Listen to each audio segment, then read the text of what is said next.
La série Viking est incontestablement une série culte, ou du moins qui a su marquer son audience pendant de nombreuses années, devenue iconique de par son histoire, ses combats ou évidemment ses personnages, tous plus charismatiques les uns que les autres, comme par exemple Ragnar, son personnage principal. C'est personnellement une de mes séries préférées, facilement dans mon top 3, et qui m'avait profondément inspiré quand je l'avais découverte à l'époque. Et en la revoyant récemment, une scène en particulier m'a particulièrement titillé l'esprit. Une scène qui, pour moi, illustre parfaitement le point culminant de l'évolution du personnage de Ragnar Lodbrok.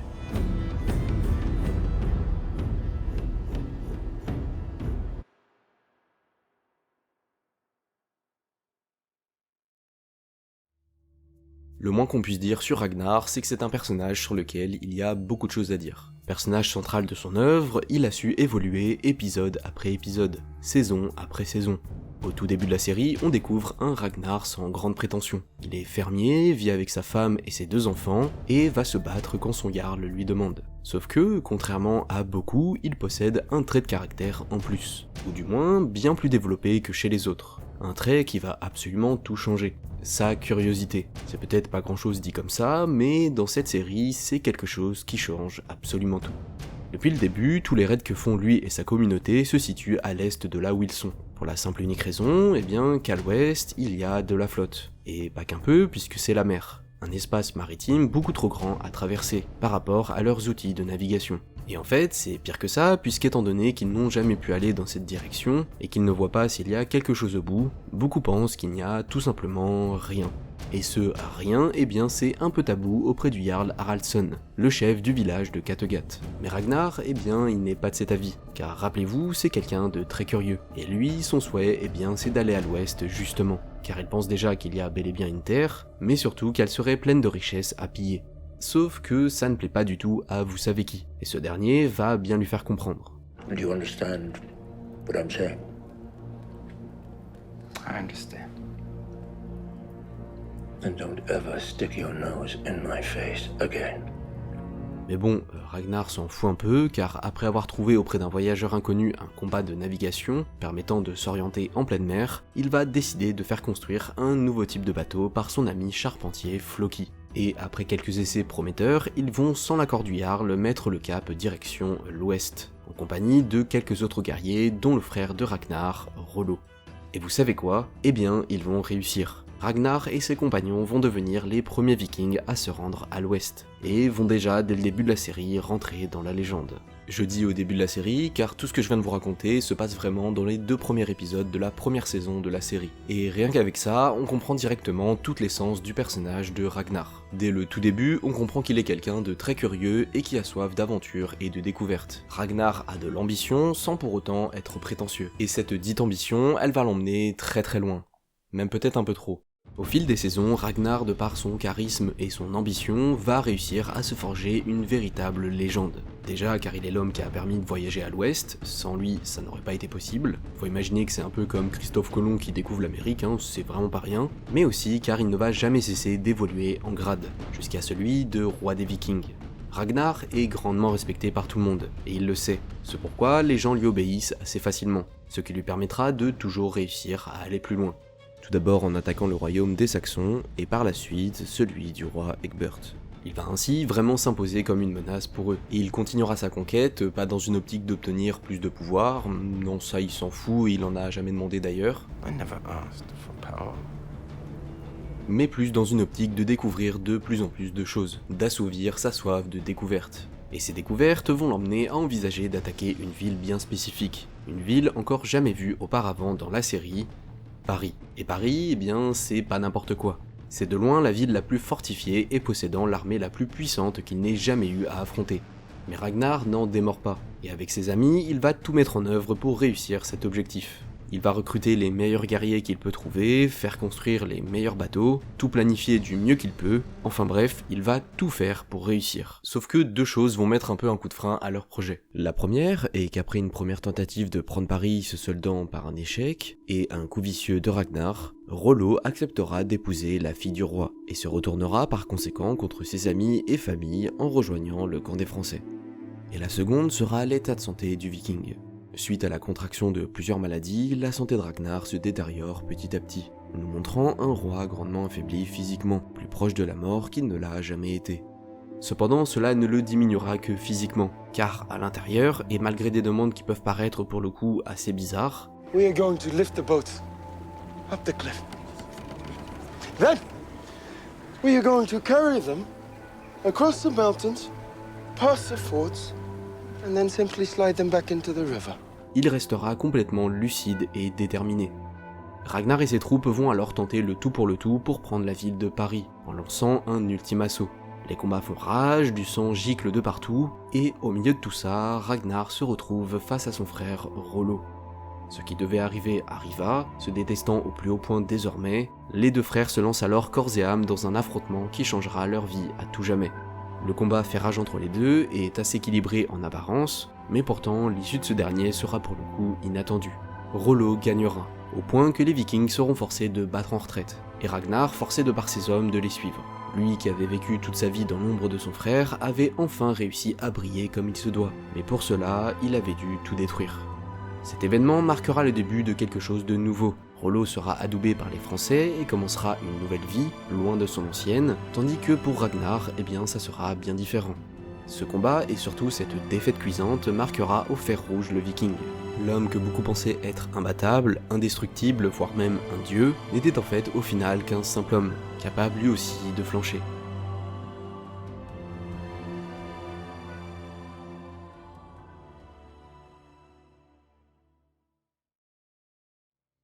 On retrouve alors, moultes années plus tard, tous les personnages que l'on connaît. Ils ont tous changé ou grandi, car du temps est passé. Néanmoins, ils restent les mêmes que l'on a toujours connus. Bjorn est toujours aussi badass, Aslog reste toujours Aslog, enfin bref, tout le monde est toujours là à Kattegat. Mais alors, petite question comme ça, il est où Ragnar? Car c'est quand même lui le héros de l'histoire, et un peu le roi des Vikings. Alors, où est-ce qu'il est? Eh bien, on ne sait pas. Personne ne sait où est passé Ragnar. Sa défaite à Paris l'a tellement brisé mentalement qu'à son retour, il a disparu sans laisser de traces. Et depuis cela, personne ne l'a jamais revu. Cependant, un beau jour, le roi va faire son retour. Il va déambuler dans les rues de la ville, attirant la curiosité de toutes les personnes qui le croisent. On découvre alors un Ragnar pas tant changé physiquement, malgré les nombreuses années passées on ne sait où. Il a vieilli, certes, mais à part une barbe plus longue, il n'a pas tant changé. On découvre aussi ses 4 plus jeunes fils, maintenant devenus adultes, qui viennent à la rencontre de leur père épée à la main. Le temps se fige alors, et Ragnar, sans perdre de temps, va aborder le sujet épineux. Who's gonna kill me? Constatant que son retour n'est pas spécialement apprécié, il va demander à ses fils qui souhaitent le tuer, qui souhaitent devenir roi à sa place. Et oui, car faut pas oublier que pendant son absence, son peuple est resté sans roi, mais que lui, vu que personne ne savait s'il était mort ou vivant, eh bien il a gardé ce titre. Et par conséquent, la règle est simple. Si quelqu'un veut prendre sa place et obtenir le titre de roi, il doit le tuer. Cependant, eh bien absolument personne ne va accepter de le faire. Il va alors continuer de titiller tout le monde, mais pourtant aucun se décidera à l'affronter. Et cela que ce soit des PNJ lambda ou ses fils. Et alors qu'il se retourne, comprenant que personne n'acceptera sa demande, Ube, un de ses enfants, et soi-disant passant celui qui je trouve lui ressemble le plus, sérieux c'est quoi ce casting de zinzin, s'avancera vers lui prêt à en découdre. Très content de l'action de son fils, Ragnar avancera vers lui de manière sereine, acceptant la mort à bras ouverts.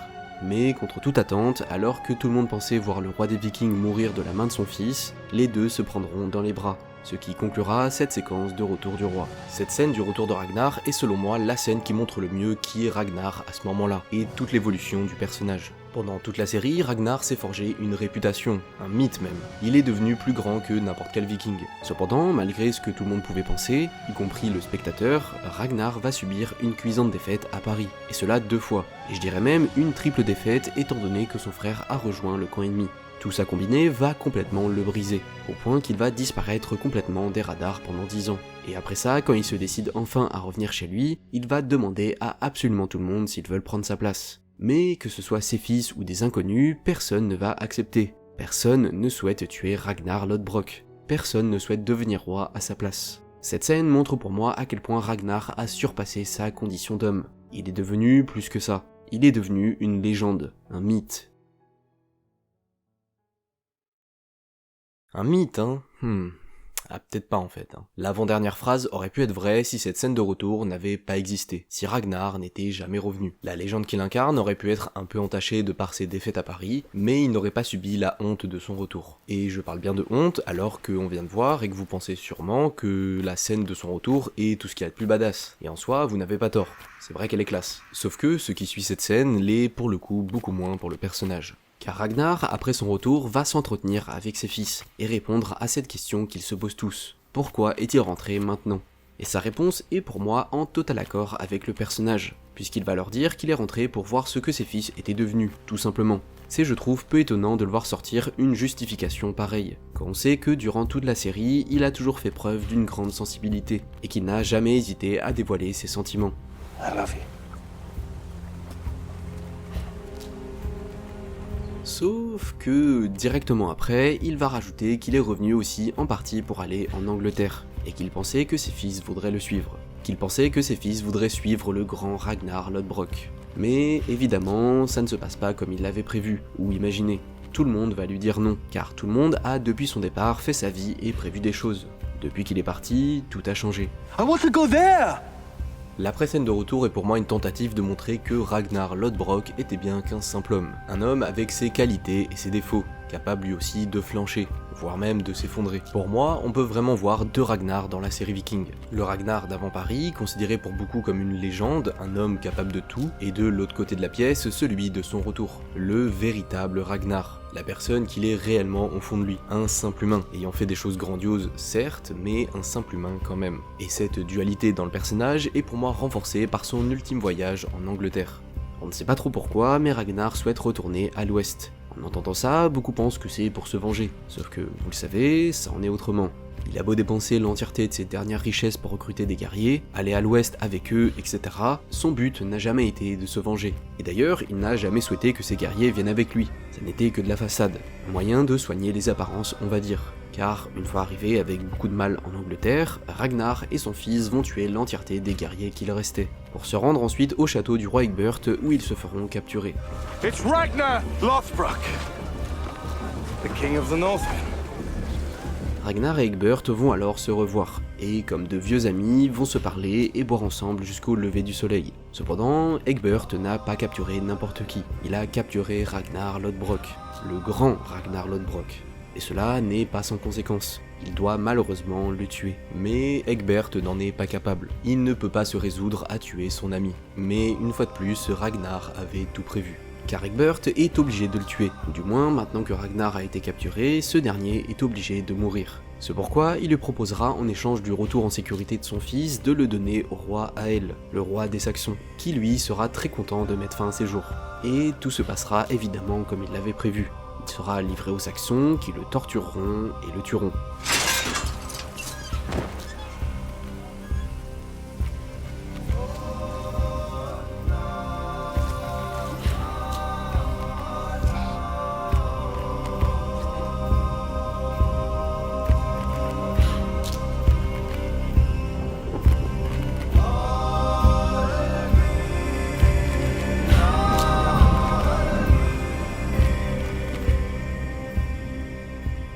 Voilà une scène que beaucoup considèrent comme plutôt pathétique, pas vraiment digne de la grandeur du personnage. Mais pour moi, elle est en total accord justement. Ragnar a connu la gloire et la grandeur pendant un long moment, mais a été déchu en quelque sorte après sa bataille à Paris. Il va alors s'absenter pendant 10 longues années, et à son retour, eh bien, tout est différent. Les gens ne croient plus en lui, doutent de sa personne, enfin bref, il n'est plus du tout la personne qu'il était. Et à ce moment-là, pour moi, il est un peu plus proche d'un SDF que d'un roi. Et donc, lui offrir une telle fin si pathétique pour certains, vient renforcer pour moi ces nouveaux traits du personnage. Ragnar est devenu nul, et bien on lui donne une mort nulle, en quelque sorte. Sauf que sa mort peut être flinguée dans le lore de la série, et pas très badass en soi, par rapport à s'il était mort au combat par exemple, et bien elle sert évidemment un but. Rappelez-vous que Ragnar, aussi nul ou mythique qu'il peut être, a toujours un plan. Il n'a pas choisi de mourir de cette façon pour rien. Conscient de sa nouvelle condition, il savait que de son vivant, il n'arriverait sûrement pas à achever ce qu'il avait commencé à l'ouest bien des années auparavant. Il le dit lui-même. When I was young, I had the passion to win, and now, with age and all that comes with it, I have lost the desire. C'est pourquoi il va échafauder un plan reposant sur quelque chose qu'il a toujours eu du mal à atteindre, ou a toujours repoussé selon les points de vue, sa mort. How the little piggies will grumble when they hear how the old bull suffered.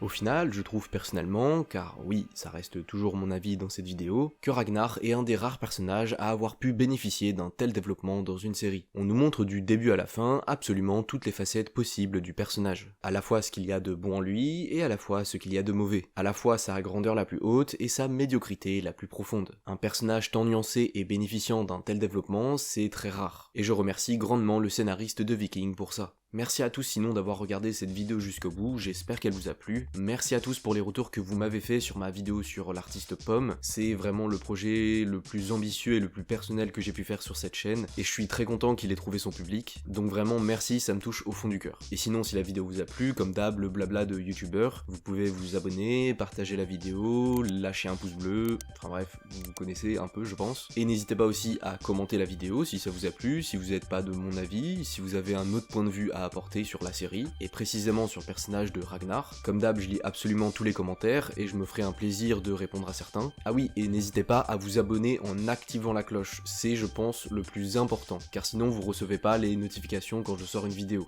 Ça c'est dommage. Et sur ce, eh bien moi je vous dis à la prochaine, salut.